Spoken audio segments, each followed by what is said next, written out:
बात आज की चैनल के कार्यक्रम एक मुलाकात कई सवाल में मैं सुरेंद्र चतुर्वेदी आपका स्वागत करता हूं। दोस्तों, यह कार्यक्रम पहली बार हम बात आज की चैनल के दर्शक देखने जा रहे हैं और ये कार्यक्रम हमारा लंबा चलेगा। इसको हम कंटिन्यू करना चाहेंगे क्योंकि ये कार्यक्रम बहुत ही उत्साही और उत्सुकता भरा हुआ है।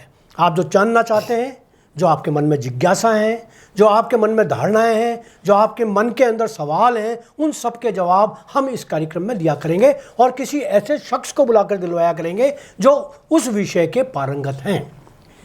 आज जो सवाल और जो बात करने जा रहे हैं वो करेंगे हम भारत पाकिस्तान के बिगड़ते हुए संबंध, आक्रमण की स्थितियां, आक्रमण के प्रकार स्वरूप, समझौते के कोई आसार या परमाणु बम की जो संभावना है वो सारे सवाल ज्योतिष की दृष्टि से क्या हो सकते हैं।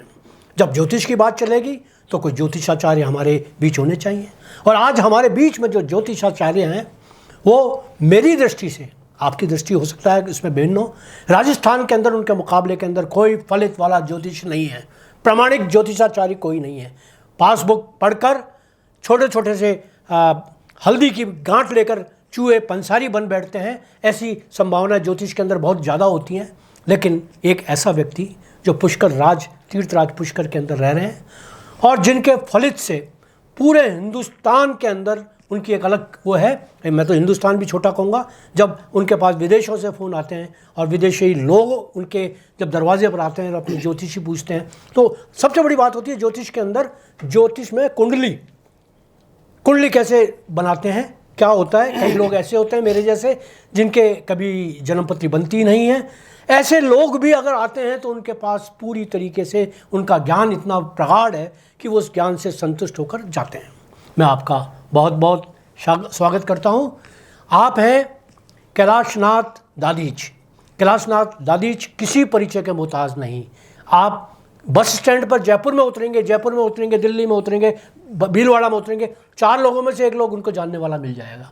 ये इनकी जो लोकप्रियता है उसका परिणाम है।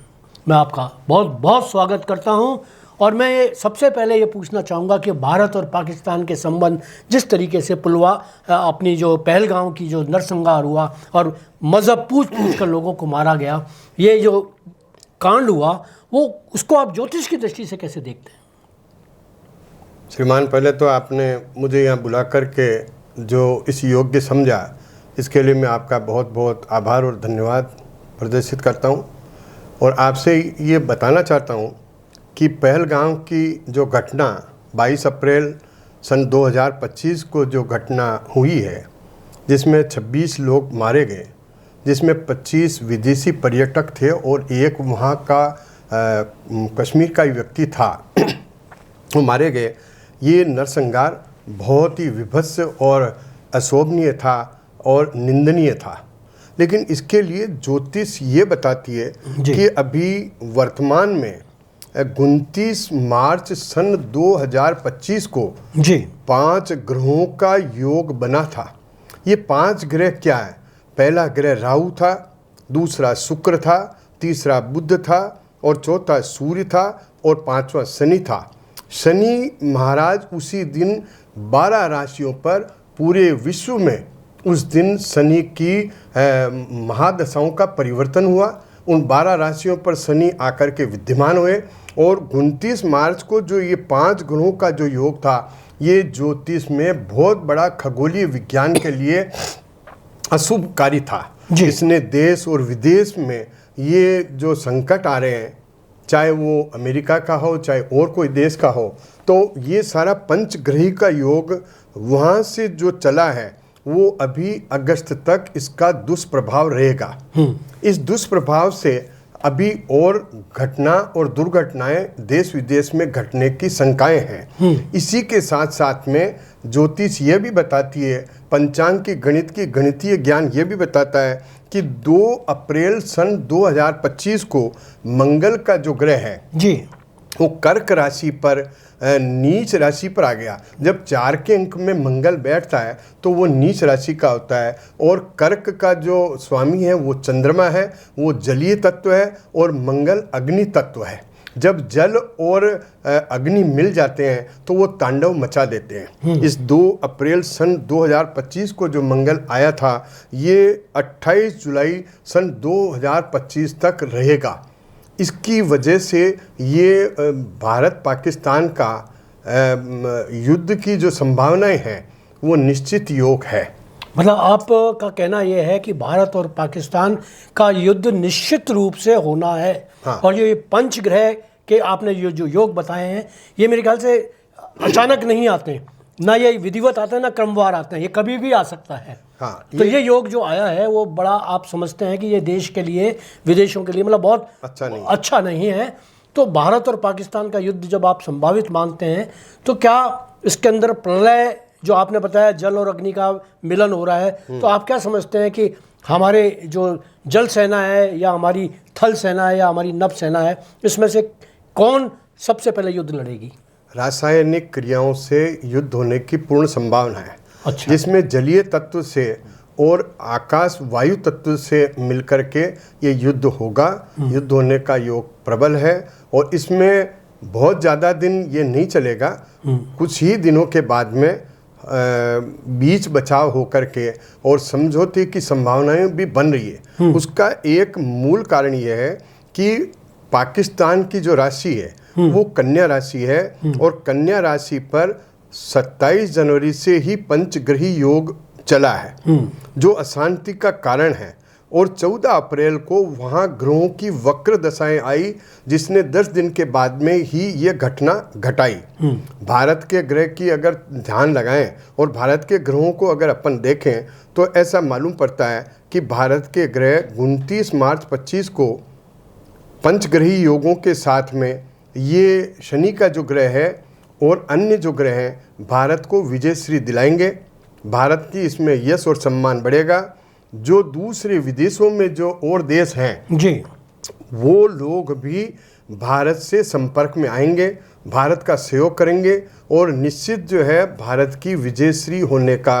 और अपने जो भारत के प्रधानमंत्री श्री नरेंद्र मोदी हैं, उनकी दशाओं की तरफ मैं जाता हूं तो श्री नरेंद्र मोदी जी की वृश्चिक राशि है, उनका स्वामी मंगल है और 14 मई से उनके ग्रह अभी शुभ ग्रह चालू हुए हैं जी। तो वो ग्रह 18 अक्टूबर सन 2025 तक रहेंगे। तो ऐसा मालूम पड़ता है कि अगर इस अवधि में अगर ये युद्ध जो होने जा रहा है तो इसका निर्णय बहुत जल्दी होगा, अच्छा होगा, भारत के लिए शुभ होगा और पाकिस्तान को परास्त होना पड़ेगा और उसको जो है गिड़गिड़ा करके और अन्य देशों के माध्यम से समझौते का काम करवाना पड़ सकता है। अच्छा, एक और सवाल जो पब्लिक जानना चाहती है कि पाकिस्तान बार बार ये धमकी दे रहा है कि हमारे पास परमाणु बम है, तो आपका ज्योतिष क्या कहता है कि भारत के पास भी परमाणु बम है? और अगर भारत के ऐसे युद्धों में अगर परमाणु बम चलने ही होते तो मेरे ख्याल से यूक्रेन के अंदर जो साल भर से युद्ध चल रहा है, 1.5 साल से युद्ध चल रहा है, उस युद्ध में अब तक रशिया के पास भी परमाणु बम है और देशों के पास भी, तो उनका प्रयोग हो चुका होता। लेकिन ये जो धमकी है उसको आप ज्योतिष की दृष्टि से कैसे लेते हैं? नहीं, वो जो धमकी दे रहा है वो योग बन रहा है। ऐसे योग संभावित है कि वो कर सकता है और भारत को भी उसकी ओर जाना पड़ेगा और उससे लोहा लेना पड़ेगा। ऐसे योग नजर आ रहे हैं। अब उसमें एक योग ये भी आ रहा है कि एक गुरु नाम का जो ग्रह है, जो बृहस्पति है, वो सब देवताओं के गुरु हैं। 33 करोड़ देवी देवताओं के गुरु हैं। वो 14 मई सन 2025 को वो वृषभ राशि से मिथुन राशि में आ रहे हैं। तो ऐसा लिखते हैं कि भारत के लिए वो ग्रह बहुत अच्छा और यश देने वाला, सम्मान देने वाला और विजयश्री देने वाला है। इसका जो शुभ प्रभाव है, जो विजयश्री का प्रभाव है, वो 18 अक्टूबर 25 तक रहेगा। और ये जो युद्ध होना है या झगड़ा होना है, जो भी कार्य होना है, वो इसी अवधि में होगा। ऐसा नज़र आता है कि मई जून में ही ये युद्ध होने की संभावना नज़र आ रही है, जो बहुत जल्दी होगी। अब ये गुरु का ग्रह जो 13 महीने तक एक राशि में रहता है, तो अभी जब ये गुरु वृषभ से मिथुन में आएगा तो 14 मई को जो आएगा वो 12 जून को अस्त हो जाएगा। अस्त का मतलब उसका प्रभाव कम हो जाएगा। दूसरा 5 जुलाई को फिर वो उदय होगा, तो भारत के लिए और देशों के लिए अच्छा हो जाएगा। फिर 11 नवंबर को वक्री हो जाएगा। कहने का मतलब ये एक ही ग्रह, ज्योतिष का जो प्रभावशाली ग्रह है, जो 12 राशियों को शुभ और अशुभ योग देता है, देश विदेशों में यश सम्मान और धन धान्य और कारोबार में जो योग देता है, वो ग्रह इस बार में एक राशि पर नहीं टिक करके 2-3 राशियों पर जाएगा। और इसके दुष्प्रभाव, ये अशांति, झगड़े भीतरी भाग में भी होने की संभावना है। जी, भीतरी भाग से आपका क्या अभिप्राय है? पाकिस्तान के भीतरी भाग में ये झगड़े होंगे और वहाँ ऐसी त्राई त्राई मचेगी जिससे उनको भारत से शरण लेनी पड़ेगी या भारत के पास में आकर गिड़गिड़ाने की संभावनाएं पूरी बनेगी। जी, आपने जो एक ज्योतिष के हिसाब से जो बात कही, जिससे कि मेरे जो दर्शक हैं वो ये सोच रहे होंगे कि क्या रासायनिक हमला हो सकता है, परमाणु हमला हो सकता है, और आपने बताया कि हाँ, वो बंदर के हाथ में उस तरह वो चला सकता है, हो सकता है, और हमें भी उसका सामना करना पड़ेगा, हमें भी उसका प्रयोग करना पड़ सकता है। आप क्या सोचते हैं कि ये भारत के लिए ठीक रहेगा या पाकिस्तान के लिए ठीक रहेगा, या अगर ये हमला होता है तो? नहीं, भारत के लिए ठीक रहेगा और करना भी चाहिए और होना भी चाहिए। अगर इस बार में अगर भारत ने या हमारे प्रधानमंत्री ने ये साहसिक कदम नहीं उठाया तो इसका दुष्परिणाम फिर आने वाले समय में आ सकता है। इसलिए इसकी पहल तो करनी ही पड़ेगी और उम्मीद यही है कि पहल का काम बहुत जल्दी होने वाला है। बहुत जल्दी से। आप जैसे आज 2 तारीख हो गई, आप क्या सोचते हैं अगर हमले की स्थिति बनती है, वो हमला करता है या हम करते हैं, कौन कार्रवाई पहले करेगा? दोनों ही कह चुके हैं। पाकिस्तान कह रहा है हमारी तरफ से हम पहले नहीं करेंगे। हिंदुस्तान के मोदी जी ने तो कहीं कहा ही नहीं, हमले की बात ही नहीं की है। उन्होंने तो कहा है कि जो आतंकवादी अड्डे हैं, जो आतंकवादी हैं और उनके आका हैं, उनको हम मिट्टी में मिला देंगे। उन्होंने देश को मिट्टी में मिलाने की बात नहीं की, पाकिस्तान को मिट्टी में, पाकिस्तान पर हमला करने की बात नहीं की। तो आप क्या सोचते हैं कि ज्योतिष क्या कहता है कि मोदी जी की क्या नीतियाँ हो सकती हैं इस दृष्टि से? बहुत जल्दी जो है ये झगड़ा तो होगा और पाकिस्तान की तरफ से ही कोई खुरापात होने की संकेत हैं जी। अब चाहे वो किसी तरीके से होगी, लेकिन ये हो रहा है कि ये 5 मई से लेकर के 25 जून के बीच का जो समय है, ये ग्रहों का बहुत अंतरांश आ रहा है। इस समय में कई ग्रह परिवर्तन हो रहे हैं। जैसे गुरु का ग्रह जो है वो वृषभ राशि से मिथुन राशि में आ रहा है। राहु का ग्रह और केतु का ग्रह जो पिछले 18 महीने से जो बने हुए हैं, वो 18 मई से राहु कुंभ राशि में आ जाएगा और केतु का जो ग्रह है वो सिंह राशि में आ जाएगा। तो ये ग्रहों की जो स्थितियाँ हैं ये निश्चित बताती है कि बहुत जल्दी संभावनाएं होगी, उधर से ही कोई विस्फोटक सामग्री या विस्फोटक कार्य होगा जिससे भारत को तुरंत इसकी कार्रवाई करनी पड़ेगी और कार्रवाई होने की संभावनाएं पूरी है। तो आप ये सोचते हैं कि ये इसके बाद में इसका हल निकल जाएगा आतंकवाद का, या आतंकवादी घटनाएं बाद में और भी होने की संभावनाएं रहेंगी जिंदा? नहीं, काफ़ी जो है पाकिस्तान को इससे जो है परास्त होना पड़ेगा और इसके लिए समझौते की संभावनाएं भी होगी और दूर जो देश हैं, विदेश में जो रह रहे हैं, उनके जो माध्यम से कोई ना कोई रास्ता निकलेगा, लेकिन पूरा आतंकवाद सफाया हो जाए ये संभव नहीं है। ये संभव नहीं है। तो दोस्तों, आपने देखा कि आप पंडित कैलाश नाथ दादी जी ने अब बिल्कुल ज्योतिष के हिसाब से पूरा गणित करके बताया कौन सी राशि किस राशि में प्रभावित कर रही है, कौन सी राशि बदल रही है, कौन सा प्रभाव, और पंचग्रह का जो बताया आपने कि किस तरीके से पहले बहुत दिनों बाद ये हुआ है और उसके परिणाम हमें देखने को मिल सकते हैं। तो आपने ज्योतिष के आधार पर सब कुछ बताया। अब मैं ज्योतिष का मैं अलग रख देता हूँ। चलिए, इस ज्योतिष को अलग रखकर फिर मैं आपसे कहूँगा कि पंडित जी ये बताइए कि आपका विवेक, आपका ज्ञान, आपका अनुभव और अर्जित जो आपकी सामग्री है, उसके हिसाब से आप क्या सोचते हैं? ज्योतिष का अगर हम एक बार रख दें तो हम क्या सोचते हैं कि भारत और पाकिस्तान के बीच जो युद्ध होने वाला है वो बिल्कुल तय होगा, तयशुदा होगा? ज्योतिष के हिसाब से तो हो रहा है, आपका विवेक क्या कहता है? नहीं, जहाँ तक विवेक की बात करते हैं तो जो कुछ पहलगाम की घटना हुई है वो घटना अच्छी नहीं है, तो उसका जवाब तो देना ही चाहिए। जवाब नहीं देंगे तो भारत के जितने भी 125 करोड़ व्यक्ति हैं वो सब एक नज़र लगा करके और प्रधानमंत्री की तरफ देख रहे हैं, भारत की तरफ देख रहे हैं कि इसका मुकाबला कब होगा, क्या होगा, इसका जवाब कैसे दिया जाएगा। इसलिए जवाब तो देना चाहिए और वो जवाब अपने लिए आगे भविष्य के लिए अच्छा रहेगा अगर ये नहीं दिया जाता है तो अपने लिए आगे के लिए भी परेशानी का संकट आ सकता है। पहले भी 2-3 घटनाएं ऐसी उड़ी में हुई, पहलगाम पुलवामा में हुई और उसके बाद में पहलगाम में हुई। वहाँ पहले एक बार एयर स्ट्राइक की, फिर दूसरी बार एयर स्ट्राइक की। क्या इस बार एयर स्ट्राइक का ही वो यूज़ करेंगे, इस्तेमाल करेंगे तकनीक, या और कुछ भी हो सकता है? नहीं, एयर स्ट्राइक है, एयर स्ट्राइक का ही होगा। अच्छा। और जलीय में, क्योंकि मैंने अभी आपको बताया कि मंगल का और चंद्रमा का जो मिलन है जी, वो जलीय तत्व से, मतलब जल जो पनडुब्बी के माध्यम से या जो भी है समुद्र के माध्यम से भी युद्ध होने की संभावना है, और हवाई से भी होगा। मतलब आपका कहना यह है कि हम लोगों की कैजुअलिटी उस तरह से कम हो कि आमने सामने की जो युद्ध है वो ना होकर अब की बार जो होगा प्रॉक्सी वार होगा, कि सारे सैटेलाइट से हो रहा है, सैटेलाइट से, नभ से हो रहा है, अपने समुद्र के जरिए हो रहा है, उससे होगा। और वैसे भी पाकिस्तान तो बहुत छोटा सा तो एक भूभाग है, जिस भूभाग के ऊपर बहुत ज़्यादा लंबी लड़ाई चलना भी नहीं है।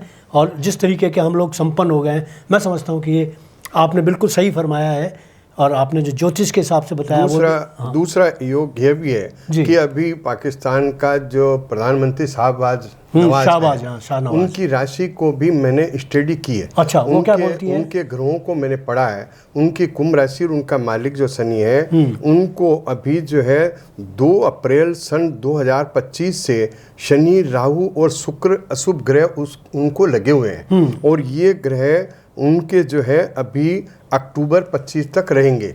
इसलिए वहाँ तख्ता पलट भी हो सकता है, सैनिक शासन भी हो सकता है, भीतरी भाग में झगड़े फिसाद बन सकते हैं, पानी का संकट, अन्न का संकट और कई संकट उनके सामने आ सकते हैं। तो ऐसा योग हो सकता है कि ये प्रधानमंत्री रहेंगे या नहीं रहेंगे, ये भी एक प्रश्नवाचक चिन्ह ज्योतिष बता रहा है। अच्छा, और इसमें सैनिक शासन का जो है उनका आधिपत्य, क्योंकि लोग बाग, मैंने देखा अभी वीडियोस आ रहे हैं उसमें ना, वहाँ के लोग बाग विद्रोह कर रहे हैं, कह रहे हैं ये सैनिक है जो है उनकी वजह से, इस शासन की वजह से प्रजातांत्रिक शासन चाहते हैं, सेना के शासन से तंग आ चुके हैं। लेकिन आप कह रहे हैं कि सेना का ही रहेगा। नहीं, सेना से मेरा मतलब है कि अभी जो जिनके पास में जो सेना का शासन है वो हट करके कोई नया शासन स्थापित होने की संभावना है। जो शाहनवाज के पास में अभी है वो सेना का ही शासन है, तो वो हट करके कोई नया शासन होने की संभावना है। इनको इस्तीफा भी देना पड़ सकता है या इनको देश छोड़कर जाना भी पड़ सकता है। ऐसे संकेत भी पूरे हैं। और ये सारे अशुभ योग ज्योतिष बताता है कि अक्टूबर तक है और चालू हुए हैं 2 अप्रैल से। और ये जो धमाका 22 अप्रैल को हुआ उसका खामियाना शाहनवाज को भोगना पड़ेगा। तो दोस्तों, जो पहलगाम की घटना हुई है उसका खामियाजा पाकिस्तान को, शाहनवाज को, वहाँ की जनता को, वहाँ के शासकों को, वहाँ की मिलिट्री को भुगतना पड़ेगा। क्योंकि ज्योतिष ये कहता है कि जो भी कुछ घटित हो रहा है वो वही हो रहा है जो ग्रहों के परिवर्तन से हो सकता था, हो रहा है और आगे भी होगा। आपने सुना, आदरणीय जो हमारे वरिष्ठ साथी हैं, आप इसी तरीके से आते रहें और हमें ज्योतिष का वो जो संबंध में आप बताते रहें। तो पंडित जी कैलाशनाथ दादीज का मैं एक बार फिर आभार व्यक्त करता हूं। आप आए, आपने अपना कार्यक्रम दिया। दोस्तों, आपको ये कार्यक्रम पसंद आया होगा। अगर आपका पसंद आया है तो आपको सवाल पूछना चाहें तो मुझसे सवाल पूछ सकते हैं। मैं आपके जवाब आपको व्यक्तिगत रूप से पंडित जी से पूछकर देता रहूँगा। धन्यवाद। आज इतना ही।